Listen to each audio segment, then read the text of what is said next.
Hello प्यारे विद्यार्थियों, पहली एक्सरसाइज में पिछले वीडियो में हमने द्विआधारी संक्रिया पढ़ी है। उस पर एक प्रॉब्लम हम और सॉल्व करते हैं और आज हम सीखेंगे संक्रिया सारणी। तो देखिए, एक एग्जाम्पल लेते हैं हम द्विआधारी संक्रिया पर आधारित। साथियों, आपको दिया है कि कोई द्विआधारी संक्रिया स्टार पूर्णांक संख्याओं के समुच्चय z पर परिभाषित है। मतलब z cross z to z, यह हमारा संक्रिया के परिभाषित होने का तरीका हुआ। जहां a star b equals to आपको दिया जाता है a plus b plus 1। a and b belongs to z, सभी के लिए, फॉर ऑल। तो यहां हमें सबसे पहले तो ये पता करना है, क्या दी गई संक्रिया a plus B plus 1 z के अंदर एक द्विआधारी संक्रिया होगी। तो इसके लिए हमने शर्त पढ़ी है कि यदि हम पूर्णांकों में से कोई भी दो एलिमेंट लें, सभी को ले सकते हैं हम, कोई भी दो एलिमेंट लें, दोनों को जोड़कर उनके अंदर एक जोड़ा जाए, तो क्या प्राप्त होने वाला एलिमेंट भी z के अंदर होगा। तो दो पूर्णांक संख्याओं का योगफल एक पूर्णांक संख्या ही होती है और उसमें एक जोड़ा जाए तो भी पूर्णांक संख्या होती है। तो परिभाषित संक्रिया एक द्विआधारी संक्रिया तो है। अब हम इसकी प्रॉपर्टीज पर चलते हैं। तो सबसे पहली, क्रम विनिमेयता। क्रम विनिमेयता में हम दो एलिमेंट्स z से लेते हैं, a and b belongs to z। यहां हमारी शर्त है इस प्रॉपर्टी की कि a स्टार b की वैल्यू b स्टार a के बराबर होनी चाहिए। a स्टार b हमसे कहता है कि a में b जोड़ें फिर 1 जोड़ें, b स्टार a इसी प्रकार से बनेगा, b में a जोड़ा फिर 1 जोड़ा। तो यहां दोनों पक्षों में कोई फर्क नहीं है, दोनों बराबर हैं। तो मैं कह सकता हूं अतः स्टार क्रम विनिमेय संक्रिया है। इसके बाद हम चलेंगे दूसरी प्रोसेस पर और हमारी दूसरी प्रॉपर्टी है साहचर्यता। साहचर्यता के लिए अब आपको यहां लेने होंगे 3 elements, a, b and c belongs to z। साहचर्यता में हम यूज करते हैं कि पहले a और b का पेयर बनाएं, फिर प्रोसेस c के साथ करें और इस पक्ष में हम b और c का पेयर बनाएं और परिणाम की संक्रिया a के साथ करें। तो प्रोसेस हमारी कहती है कि यदि a और b में आप संक्रिया करेंगे तो दोनों को जोड़कर उसमें 1 जोड़ना है। तो ये प्रोसेस हमारी a प्लस बी प्लस 1 बनी। फिर हम संक्रिया करेंगे c से। इसी प्रकार इस तरफ a star b plus c plus 1। अब ये एक एलिमेंट का काम करेगा और ये एक एलिमेंट का काम करेगा। तो अब हम फिर से इन दोनों एलिमेंट्स में संक्रिया लगाते हैं। तो इन दोनों एलिमेंट्स में संक्रिया लगाई तो दोनों को जोड़ना है, a plus B plus 1 plus C और फिर 1 जोड़ना है। प्रोसेस हमारी यही कह रही थी कि दोनों एलिमेंट्स को आप जोड़ें फिर 1 जोड़ें। इसी प्रकार इस तरफ चलें, a plus B plus c plus 1 और फिर प्लस 1। तो आप देखेंगे कि दोनों पक्षों में a plus B plus c plus 2, a plus B plus c plus 2 हमें मिल रहा है।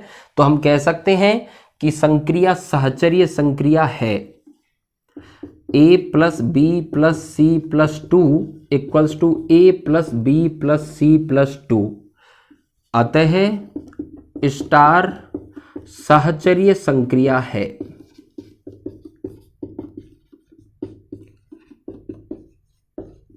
इसके बाद हम जाएंगे संक्रिया के तत्समक पर। साथियों, मैंने तत्समक के लिए कहा है कि आप दिए गए सेट से एक ऐसा एलिमेंट चुनेंगे जिसकी a के साथ संक्रिया करवाने पर a पर कोई फर्क ना पड़े। तो आप यहां देखेंगे कि b a में जुड़ा हुआ है और प्लस 1 और है। तो यदि मैं b की वैल्यू -1 लेता हूं तो -1 + 1 कैंसिल हो जाएंगे और हमारे पास बचेगा a। तो b की वैल्यू -1 ले देने पर a पर कोई इफेक्ट नहीं पड़ेगा। तो मैं एक एलिमेंट लेकर चलता हूं e equals to -1 belongs to z। तत्समक की प्रॉपर्टी कहती है कि आप a की e के साथ प्रोसेस करें तो भी a आए और e की a के साथ प्रोसेस करें तो भी a आए। तो यहाँ हम देखेंगे कि a की प्रोसेस यदि -1 से की जाए तो भी a बनना है, -1 की प्रोसेस a से की जाए तो भी a बनना है। प्रोसेस है हमारी, दोनों एलिमेंट्स को आप जोड़ेंगे फिर +1 करेंगे, दोनों एलिमेंट्स को जोड़ेंगे फिर +1 करेंगे। तो आप यहाँ देखेंगे कि 1 से 1 कैंसिल हो जाने के बाद हमें a ही प्राप्त हुआ है। इसका मतलब मैं कह सकता हूं e equals to -1 belongs to z संक्रिया का तत्समक होगा। इसके बाद हमें जाना है व्युत्क्रम पर। संक्रिया के व्युत्क्रम के लिए आप चलेंगे प्रोसेस पर। a and b belongs to z लेकर हम चलें, a की b के साथ प्रोसेस करने पर हमें मिलता है a plus b plus 1। b को यदि मैं a का व्युत्क्रम कहता हूं तो प्रोसेस के बाद हमें प्राप्त होना चाहिए तत्समक। तो a plus b plus 1 equals to -1। यहां b को हम a का व्युत्क्रम मानकर चल रहे हैं तो b को यहां हम सेपरेट करेंगे। सेपरेट करने के लिए पहले मैंने 1 को इस तरफ लिया तो -1 -2 बन जाएगा और a को हम उस पक्ष में ले जाएंगे तो -1 बन जाएगा। तो b equals to -2 and -a। और ये संख्या यदि नेगेटिव भी होगी तो भी हम कहेंगे कि ये z के अंदर विद्यमान है। तो ये किसी भी अवयव का व्युत्क्रम हुआ। लेकिन आप ये ध्यान रखें कि यहाँ मैंने जितनी भी संक्रियाएं ये लगाई हैं, इन सभी सिद्धांतों के लिए, इन सभी प्रॉपर्टीज के लिए, सभी के लिए सत्य होना आवश्यक होता है। इसके लिए हम यहाँ साथ में ये ले भी सकते हैं a for all a and b belongs to z। यहाँ भी for all a and b belongs to z। इससे स्पष्ट होगा कि हम सभी एलिमेंट्स के लिए ये बात कह रहे हैं। हम पढ़ते हैं संक्रिया सारणी। S 0 1 2 3 और हमारी संक्रिया है +4। एलिमेंट्स हुए हमारे 0 1 2 3 +4। हमें संक्रिया लेकर इसकी एक संक्रिया सारणी बनानी है। हम किस तरह बनाएंगे? आप एक बॉक्स बनाएं, पंक्ति के रूप में सभी एलिमेंट्स लिखें 0 1 2 एंड 3। इसी प्रकार यहाँ स्तंभ में भी लिखें 0 1 2 एंड 3। +4 प्रोसेस का मतलब है कि आप जिन दो एलिमेंट्स का योग करें उनका योगफल 4 या 4 से ज़्यादा हो जाए तो आपको उसमें से 4 घटाना है।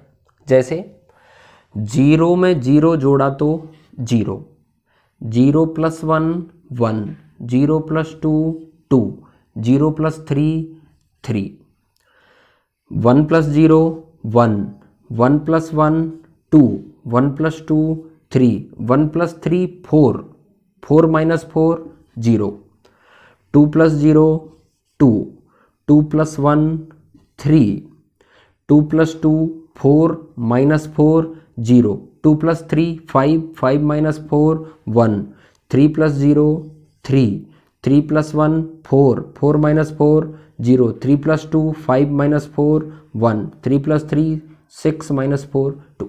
ये एक संक्रिया सारणी है। अब इस संक्रिया सारणी में हम क्रम विनिमेयता, तत्समक और व्युत्क्रम भी पता कर सकते हैं। साहचर्यता इससे हम पता नहीं करेंगे क्योंकि साहचर्यता 3 एलिमेंट्स में होने वाली प्रोसेस है। यहाँ हम डायरेक्टली दो का देख पा रहे हैं। हाँ, हम ढूंढ सकते हैं साहचर्यता 2 एलिमेंट की एक बार प्रोसेस लेने के बाद हम फिर से देख सकते हैं किसी एलिमेंट के साथ प्रोसेस को, बट 3 चीजें हम यहां से डायरेक्टली देख सकते हैं। सबसे पहली क्रम विनिमेयता। तो संक्रिया सारणी में क्रम विनिमेयता देखने का हमारा क्या तरीका होता है, ये हमारा संक्रिया से लेकर चलते हुए ये हमारा मुख्य या मेन डायगोनल है, मुख्य विकर्ण है। इस मुख्य विकर्ण के दोनों तरफ के एलिमेंट्स यदि संपाती हों, आप यूं समझें जैसे इस डायगोनल से मैं इस पेज को यूं पलटता हूं, तो पलटने पर 1 के ऊपर 1 आना है, 2 के ऊपर 2 आना है, 3 के ऊपर 3 आना है, 0 के ऊपर 0 आना है, 1 के ऊपर 1 आना है, 3 के ऊपर 3 आना है। तो यदि इस प्रकार से ये संपाती हो जाएं तो हम कहते हैं कि दी गई संक्रिया क्रम विनिमेय है। इसके बाद हम चलें तत्समक पर। तत्समक ढूंढने के लिए ये हमारी मुख्य पंक्ति है और ये हमारा मुख्य स्तंभ है। आपको इस मुख्य पंक्ति के संपाती पंक्ति देखनी है, जैसे 0 1 2 3। जहां पंक्ति संपाती हुई उसी एलिमेंट से आपको स्तंभ भी संपाती देखना है, 0 1 2 3। तो जिस एलिमेंट से मेन पंक्ति और स्तंभ से ये पंक्ति और स्तंभ संपाती हुए, ये एलिमेंट तत्समक कहलाता है। इसी प्रकार आप किसी भी क्रम में किसी भी पंक्ति स्तंभ में ढूंढ सकते हैं। जैसे मैं दूसरी पंक्ति पे चलूं, 0 1 2 3, 0 1 2 3। अब इसी 0 से स्तंभ भी संपाती होना चाहिए, 0 1 2 3, स्तंभ भी संपाती हुआ। इसका मतलब 0 हमारा इस संक्रिया का तत्समक है।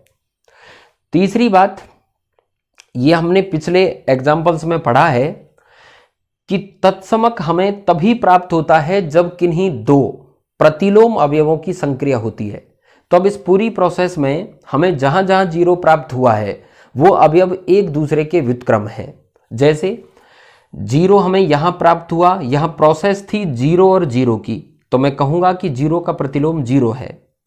इसी प्रकार यहां 0 प्राप्त हुआ तो मैं कहूंगा कि 1 का प्रतिलोम है 3। यहां 0 प्राप्त हुआ, 2 का प्रतिलोम है 2 एंड 3 का प्रतिलोम है 1।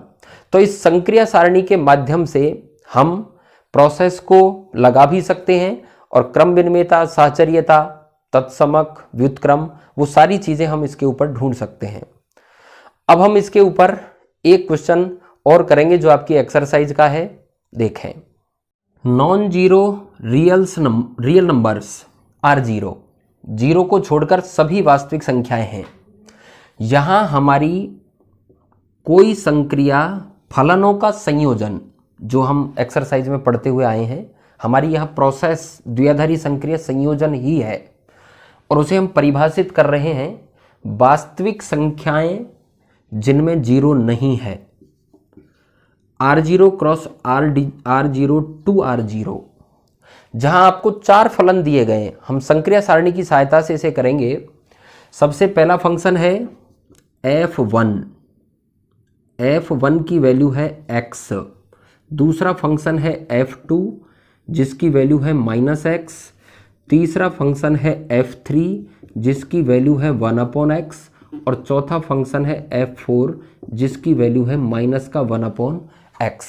मैं आपको एक प्रोसेस करके बताऊंगा, उसके बाद हम संक्रिया सारणी में डायरेक्टली उन एलिमेंट्स को लिखेंगे।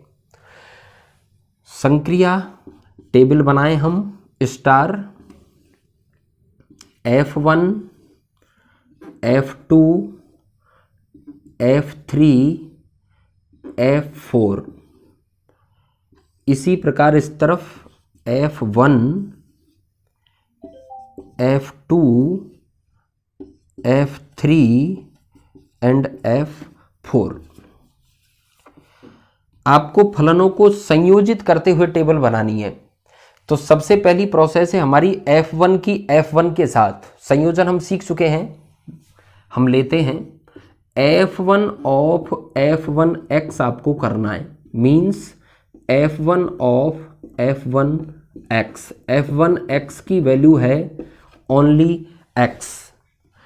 f1x फिर से अप्लाई किया तो हमें मिला x, उस x को मैं लिख सकता हूं f1। इट मीन्स f1 की f1 से प्रोसेस करने पर हमें फिर से f1 ही प्राप्त हुआ। इसी प्रकार हम इस पर चलते हैं। अब हमें प्रोसेस करनी है f1 की f2 के साथ, means f1 of f2x। f1 of f2x में पहले हम f2x की वैल्यू पुट करते हैं जो कि -x है। अब इस -x को हम f1 में लेकर जाएंगे तो x की जगह हम -x पुट करेंगे और -x पुट करेंगे तो हमें मिलेगा माइनस का x मीन्स f2। इसी प्रकार f1 की हम f3 के साथ लें तो f3 की वैल्यू 1/x हम f1 में रखेंगे तो हमें 1/x ही प्राप्त होगा। It means f3। f1 की f4 के साथ करें तो -1/x वैल्यू को हमें इस x के स्थान पर पुट करना है तो हमें मिला माइनस का 1/x मीन्स f4। ये हमारी f1 की सबके साथ प्रोसेस हो चुकी। अब हम चलें सेकंड पर, f2 की f1 के साथ करनी है। अब आप पहले एलिमेंट f1 का लेंगे तो x को लिया, -x के स्थान पर पुट किया तो x को -x के स्थान पर पुट करेंगे तो हमें क्या मिलेगा, -x, और -x का मतलब f2। इसी प्रकार f2 की f2 के साथ करें, f2 की वैल्यू ली माइनस का x, उसे फिर से -x में पुट किया तो हमें मिला +x मीन्स f1। f2 की हम f3 के साथ करें, f3 की वैल्यू 1/x, f2 में पुट किया तो माइनस का 1/x मीन्स f4। इसी प्रकार f2 की हम f4 के साथ करें, f4 की वैल्यू माइनस का 1/x, हमने -x की जगह पुट किया तो माइनस माइनस प्लस हमें मिलेगा 1/x जो कि f3 की वैल्यू है। इसी प्रकार हम चलेंगे थर्ड पर। अब हम f3 की प्रोसेस करते हैं f1 के साथ। f1 की वैल्यू है x, इस x को हमने f3 1/x में पुट किया तो हमें मिला f3। f3 की f2 के साथ प्रोसेस करें, f2 की वैल्यू है -x, -x को f3 1/x में पुट किया तो माइनस का 1/x मिला जो कि वैल्यू है f4 की। इसी प्रकार f3 की f3 के साथ करें तो f3 की वैल्यू 1/x, 1/x में x के स्थान पर फिर से 1/x लिखेंगे तो x बनेगा जो कि वैल्यू है f1 की। इसी प्रकार f3 की f4 के साथ करें, f4 की वैल्यू माइनस का 1/x, माइनस का 1/x x के स्थान पर पुट करेंगे तो हमें मिलेगा माइनस का x जो कि वैल्यू है f2 की। इसी प्रकार f4 की f1 के साथ करें, f1 की वैल्यू x यहां पुट किया तो माइनस का 1/x मीन्स f4। f4 की हम करते हैं f2 के साथ तो f2 की वैल्यू है -x, f4 में हमने -x पुट किया तो प्लस का 1/x बना मीन्स f3। इसके बाद f4 की f3 के साथ करें, f3 की वैल्यू है 1/x, 1/x को हमने यहां पुट किया तो 1/x उल्टा होके x बना विद नेगेटिव साइन जो कि वैल्यू है f2 की। f4 की f4 के साथ की तो माइनस का 1/x, x के स्थान पर फिर से माइनस 1/x तो ये बना ओनली x जो कि वैल्यू है f1 की। तो साथियों ये इन चारों फलन f1, f2, f3 और f4 के संयोजन के लिए एक संक्रिया सारणी हमने बनाई है जिसमें हमें ये सभी परिणाम प्राप्त हुए हैं। अभी हमसे ये पूछा गया है कि संयोजन में आप ये बताएं क्या ये संक्रिया क्रमविनिमय है। तो इसके लिए मैंने पिछले एग्जाम्पल में भी आपको बताया है कि आप सबसे पहले मुख्य विकर्ण पर जाएं। यह हमारा इस टेबल का मुख्य विकर्ण है। मुख्य विकर्ण के दोनों तरफ ये जो त्रिभुज बने हैं यदि ये एक दूसरे के ऊपर संपाती हो तो हम कह देंगे कि संक्रिया क्रमविनिमय है। तो देखें आप f2 f2 f3 f3 f4 f4 f4 f4 f3 f3 f2 f2 इसका मतलब दी गई संक्रिया क्रमविनिमय तो है। इसके बाद हमें ढूंढना है इसका तत्समक। तो तत्समक ढूंढने के लिए आपको हमारी मुख्य पंक्ति या मुख्य स्तंभ के संपाती पंक्ति या स्तंभ ढूंढना है। तो उसके लिए हमें चाहिए f1 f2 f3 f4 f1 f2 f3 f4 it means F1 हमारा क्या हुआ, संक्रिया का तत्समक। जहां जहां अब इस टेबल में हमें F1 लिखा हुआ मिले वो सभी एलिमेंट एक दूसरे के प्रतिलोम हैं। जैसे F1 की F1 से प्रोसेस करवाने पर F1 मिला, इसका मतलब F1 ही F1 का व्युत्क्रम है। F2 की F2 से करवाने पर F1 मिला, इसका मतलब F2 का व्युत्क्रम खुद F2 है। और इसी प्रकार हम देखेंगे तो F3 और F4 पर भी होता है। अर्थात मैं कह सकता हूं कि इस संक्रिया के अंदर प्रत्येक फलन सम का व्युत्क्रम है। हमने इसके ऊपर क्रम विनिमेयता, तत्समक, व्युत्क्रम सारी चीजें सीखी हैं। साथियों, अब हम पहली एक्सरसाइज के सभी टॉपिक्स पढ़ चुके हैं। आप इसके ऊपर एक्सरसाइज के क्वेश्चंस सॉल्व करें। उम्मीद करता हूं कि आपसे सभी हल होंगे। फिर भी यदि किसी प्रकार की कोई समस्या आती है तो आप व्हाट्सएप पे बताएं, जिससे कि हम किसी नेक्स्ट वीडियो में उन सभी समस्याओं का आपका समाधान कर लेंगे। अब हम चलेंगे नेक्स्ट एक्सरसाइज, सेकंड एक्सरसाइज पर, जो कि है प्रतिलोम वृत्तीय फलन, इनवर्स फंक्शन, जिसमें हम फलनों के संयोजन और फलन के बारे में यहां पहली एक्सरसाइज में सीख चुके हैं। पिछली क्लासेज में भी हमने सीखा है। और अभी जैसे ही मैं सेकंड एक्सरसाइज शुरू करूंगा तो आप देखेंगे कि ये सभी फलन या फलन से संबंधित जानकारियां, प्रांत, परिसर, ये जो सारी चीजें हमने अब से पहले पढ़ी हैं उन सभी का हम काफी उपयोग करने वाले हैं। तो यदि आप पिछली चीजों को जो इनसे संबंधित होने वाली हैं, फंक्शन से, जैसे 11th क्लास में हमारी सेकंड एक्सरसाइज थी डोमेन, रेंज वगैरह, उनकी प्रैक्टिस हमारी जितनी बेहतर होगी उतना हम आगे की एक्सरसाइजों को अच्छे से कर पाएंगे। सेकंड एक्सरसाइज बहुत महत्वपूर्ण एक्सरसाइज है जिसका कि हम अभी नेक्स्ट वीडियो में अध्ययन करेंगे। Thank you.